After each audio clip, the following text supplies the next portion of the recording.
Assalamualaikum warahmatullahi wabarakatuh.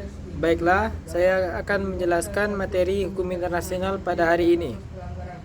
Yang pertama, apakah GAM bisa digolongkan sebagai belligerent? L. Tri Setiawanta R dalam jurnal Law Reform berjudul Nota Kesepahaman atau Memorandum of Understanding RI. GAM dalam perspektif hukum menegaskan bahwa perjanjian internasional memang tidak terbatas pada negara saja, namun subjek hukum internasional secara umum. Menurutnya, dengan adanya nota kesepahaman antara pemerintah Indonesia dengan GAM, berarti pemerintah Indonesia secara langsung maupun tidak langsung mengakui GAM sebagai belligerent yang merupakan subjek hukum internasional yang dapat membuat perjanjian internasional. Merupakan subjek hukum internasional yang dapat membuat perjanjian internasional. Secara teoretis, GAM dapat dikategorikan sebagai belligerent karena telah memiliki organisasi yang terpimpin dan teratur, memiliki simbol atau tanda pengenal yang menunjukkan identitas serta menguasai wilayah tertentu.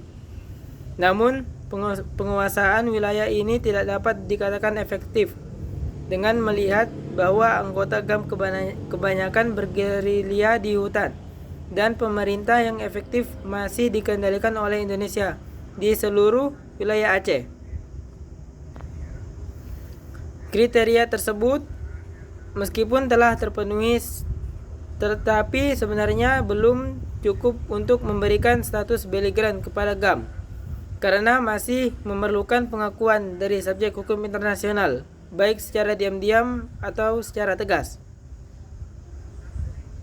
GAM telah dianggap mendapatkan pengakuan secara diam-diam dari subjek hukum internasional lain, karena adanya keterlibatan pihak ketiga, baik dalam proses perundingan dan pelaksanaan nota kesepahaman.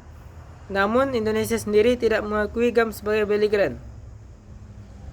Hal lain yang dapat digunakan untuk memastikan bahwa nota kesepahaman itu bukanlah perjanjian internasional adalah apakah Indonesia meratifikasi nota kesepahaman tersebut. Karena jika dipandang sebagai perjanjian internasional, maka Indonesia akan meratifikasi nota kesepahaman tersebut.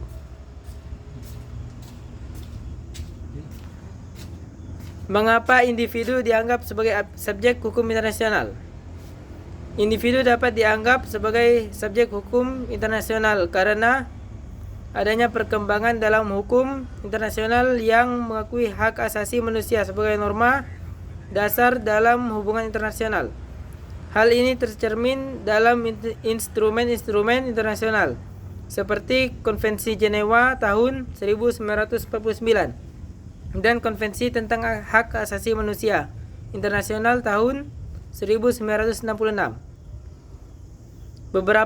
Dalam beberapa konteks, individu dapat diberikan status hukum internasional, seperti pada kasus pelanggaran hak asasi manusia di tingkat internasional. Dalam kasus seperti itu, individu dapat menjadi korban pelanggaran hak asasi manusia yang dilakukan oleh negara ataupun kelompok non-negara dan memiliki hak untuk mengajukan gugatan-gugatan ke badan hukum internasional seperti Mahkamah Internasional atau Komisi Hak Asasi Manusia PBB. Selain itu, individu dapat dianggap sebagai subjek hukum internasional dalam konteks perjanjian internasional. Beberapa perjanjian internasional seperti Konvensi tentang Hak Anak-anak dan Konvensi tentang Status Pengungsi memberikan hak-hak langsung kepada individu dan memungkinkan individu untuk mengajukan gugatan-gugatan ke badan hukum internasional jika hak mereka dilanggar. Namun perlu dicatat bahwa status hukum internasional individu masih terbatas dan mereka tidak memiliki kedudukan yang sama dengan negara sebagai subjek hukum internasional utama. Hal ini disebabkan oleh prinsip kedaulatan negara dan kebutuhan untuk menjaga stabilitas hubungan internasional. Baiklah, sekian dari saya. Saya akhiri. Wabillahi taufiq wal hidayah. Assalamualaikum warahmatullahi wabarakatuh.